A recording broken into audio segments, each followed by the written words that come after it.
Hello, dear ones, it's Hannah.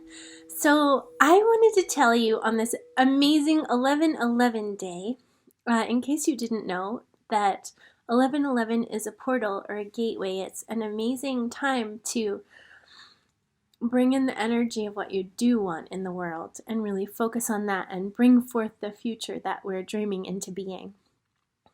So, I wanted to tell you today, for this 11/11 gateway about the labyrinth that I created.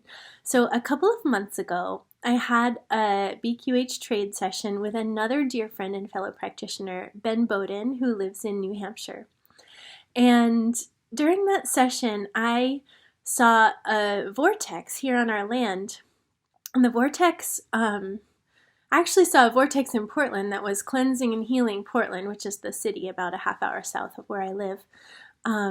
It was cleansing and healing Portland, and I sat in it, and it was really intense, and not like good feeling, not bad feeling either, just really intense. And as I zoomed out, I saw about 7 of these in Portland, like bigger vortexes that were cleansing and healing Portland. And then as I zoomed out more, I saw that they were all over this region, and then all over the state, and all over everywhere in the world. And then as I zoomed back in, I could see that there were smaller vortexes that were also cleansing and healing. And I was shown that there was one here on the land that I live on the other side of our apple orchard.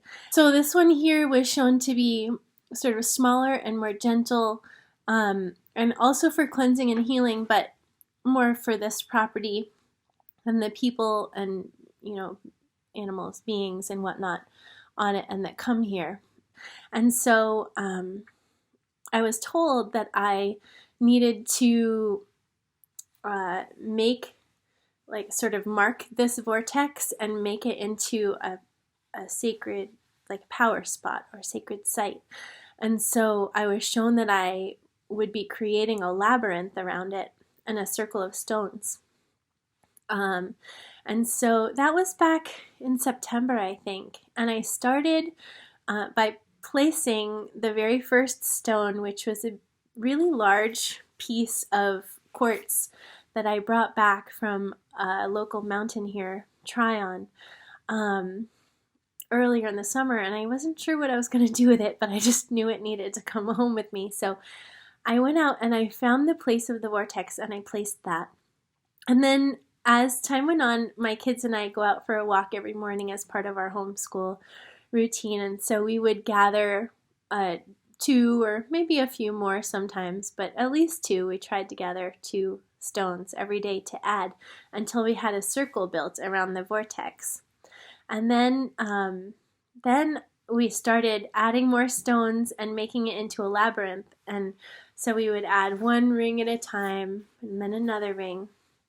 There was a very strong Celtic cross energy in the cross portion of the labyrinth that wanted to come through. There's also a very strong divine feminine aspect. The archangels are out there guarding it, their energy is very present as well, and sort of holding that space. So when I went in there in the beginning, the energy was so strong, it almost didn't feel very good to me. And when I look out from inside it, I can see wavy lines of energy, sort of like the heat rising off pavement. You know how it gets wavy in the heat?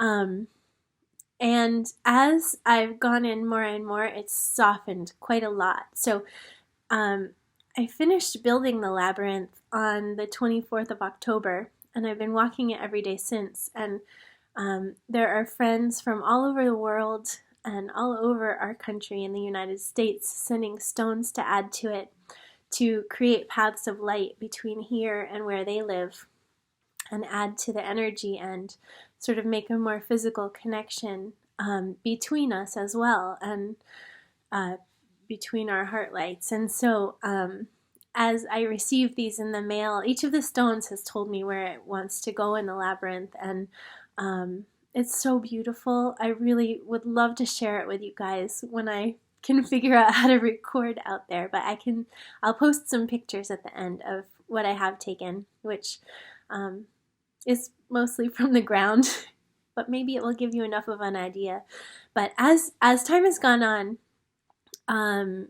the energy is getting so much stronger, and it feels amazing in there. And so my dear friend Ben came, and I got to meet him in person for the first time today, which was really exciting, because I have not met a lot of other people from the quantum healing community in person yet. Just I know them, and some of them very well, online, because we live in such different places in the world. So it was exciting that we could make this possible, a meeting. And so we came and we walked into the Labyrinth together, and we meditated in the center and worked on anchoring the energies there and adding some stones from where Ben lives. And it feels like it's growing into a more three-dimensional energetic site. Like when I see it in my mind's eye, it's much taller than it actually is on the ground. So this is one way that I have been able to sort of focus and be present and sort of take a big task and work on it slowly over time and watch it unfold. And now there are 1,116 stones in there, and it is still growing as I still receive stones from all around the world, from dear friends and loved ones and family. So I hope that this inspires you to find some way to connect with whatever feels sacred and special to you, and take some time to enter inward today or in the days surrounding to really bring forth in the world what you wish to see in the world, and this energy of love and peace and joy. So I hope that you are all so well. My name is Fogg. I'm a quantum healing practitioner in the state of Maine in the United States, and I get to see clients all over the world through the wonders of the internet. Lucky me. I will list my website below, and if you have any interest in reaching out to have a quantum healing session or to learn more, then please reach out anytime. I would love to talk to you. I hope you are all so well, and I send you tons of love on this beautiful 1111 gateway. Okay, bye.